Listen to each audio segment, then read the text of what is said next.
Communication is an Art. I'm Pam Lippitt of Pamela Lippitt Communications. I am a speaker, a communication strategist, a coach, and now a podcaster. If this is the first time you're listening to one of my episodes, welcome. And if you're coming back for more, a double welcome, because hopefully you liked some of the content you heard and you're back for more. You'll see new episodes most weeks. I try my best, as well as some special episodes with guests as we dive into what makes for successful communication, both personally and in the workspace. So expect a short form from me, about 10 to 15 minutes at most, enough so you can get in your car and go. If you've got questions, feel free to reach out. And again, you can find me at Pamela Lippitt on LinkedIn. That's where the best place to find me is. So now on to today's episode.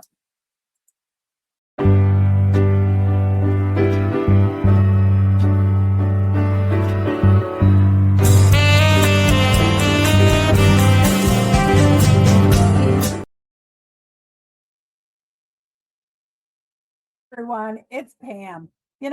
I was going to do a podcast today about the power of the pause. I spoke at a women's event, business event this morning, and it's one of the things I really leaned into, leaving space for other people in the conversation, making sure you get across the things that are important, but also spend more time learning about the other person than you do talking about yourself. So I was getting ready and thinking about that and what to talk about. And then I realized, you know what? I think I did an episode about the power of the pause. So I went back into the archives and I found out that episode 6 was called The Power of the Pause. And I thought, well, before I do this, I'm going to take a listen. And when I listened, I realized I really got all the information I wanted to share with you about making space for others in a conversation and creating relationships based on that. It's all in there. So I hope you will enjoy, because I am going to now replay episode 6, at least parts of it. And then I hope you'll go back and maybe listen to the whole thing. The whole thing's 20 minutes. I'm going to put about 10 minutes into this one. So I hope you will enjoy. And then we'll see you again, or hear you again, or you'll hear me again next week. So have a good one, folks.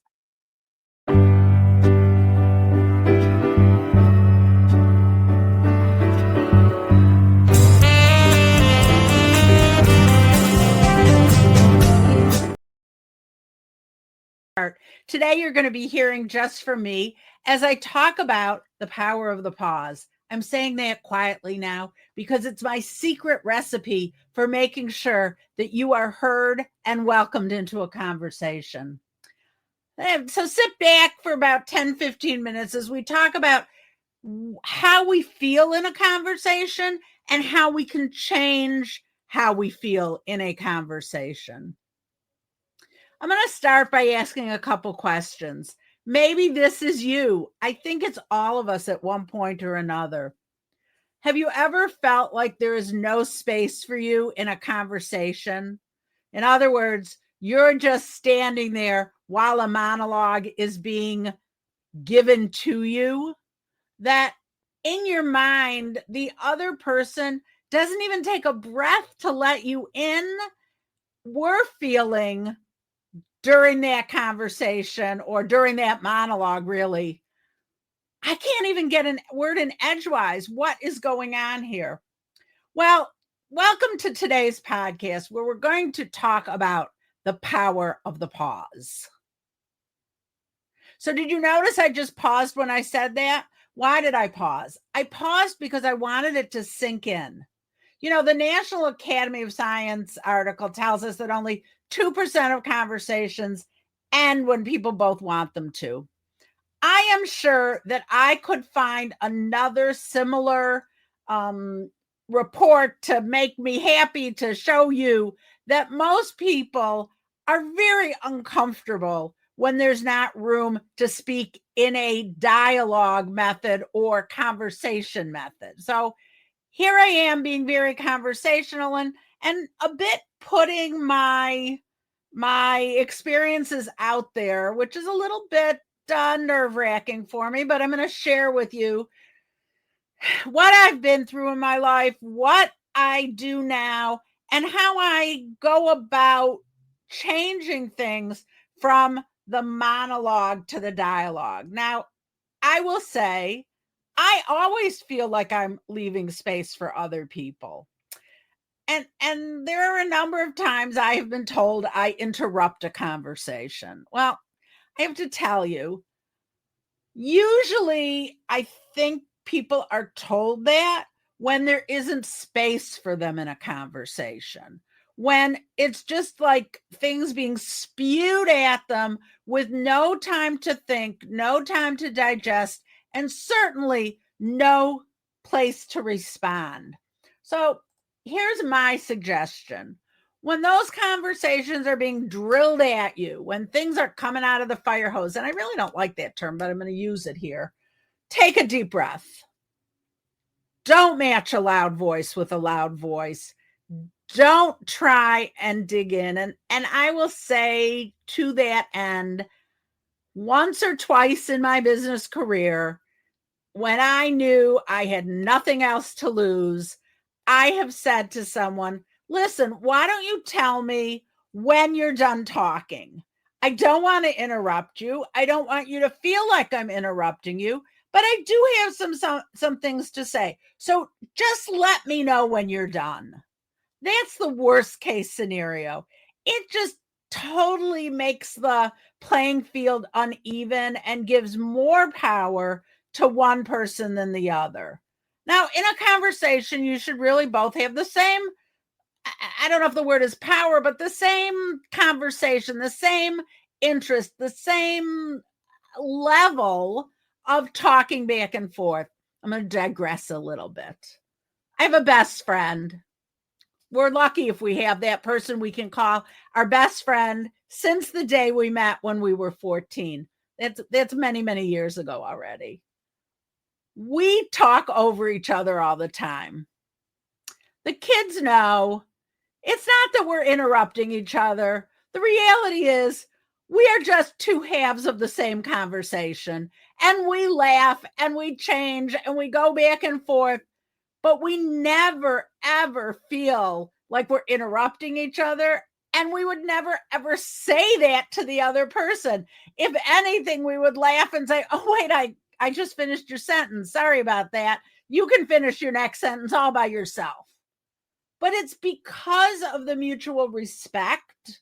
And I guess that goes back to that idea of level playing fields, the mutual respect we have for each other at all times to make sure that we both by the end of the day have our voices heard. We often talk about, we've lent each other the same quarter, the same dollar a million times in our friendship. We never count that we loaned the money this way or loaned the change that way, because in the end of the day, we feel like it all evens out.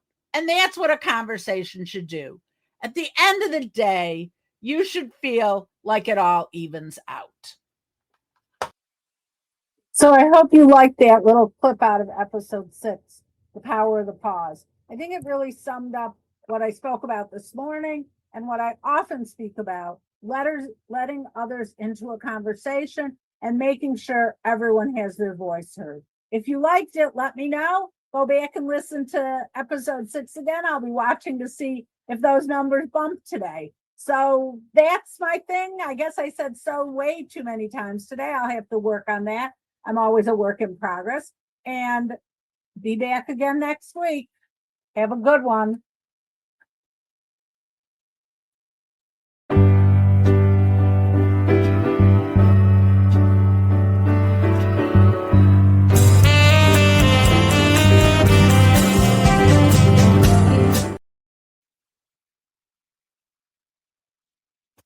Podcast. I hope you found something interesting in it. I wanted to share with you a new offering from my company, Pamela Lippitt Communications. I'm actually offering a communications audit. So who is this for? It's for a company, a nonprofit, where there's new leadership, new board members, or new senior hires.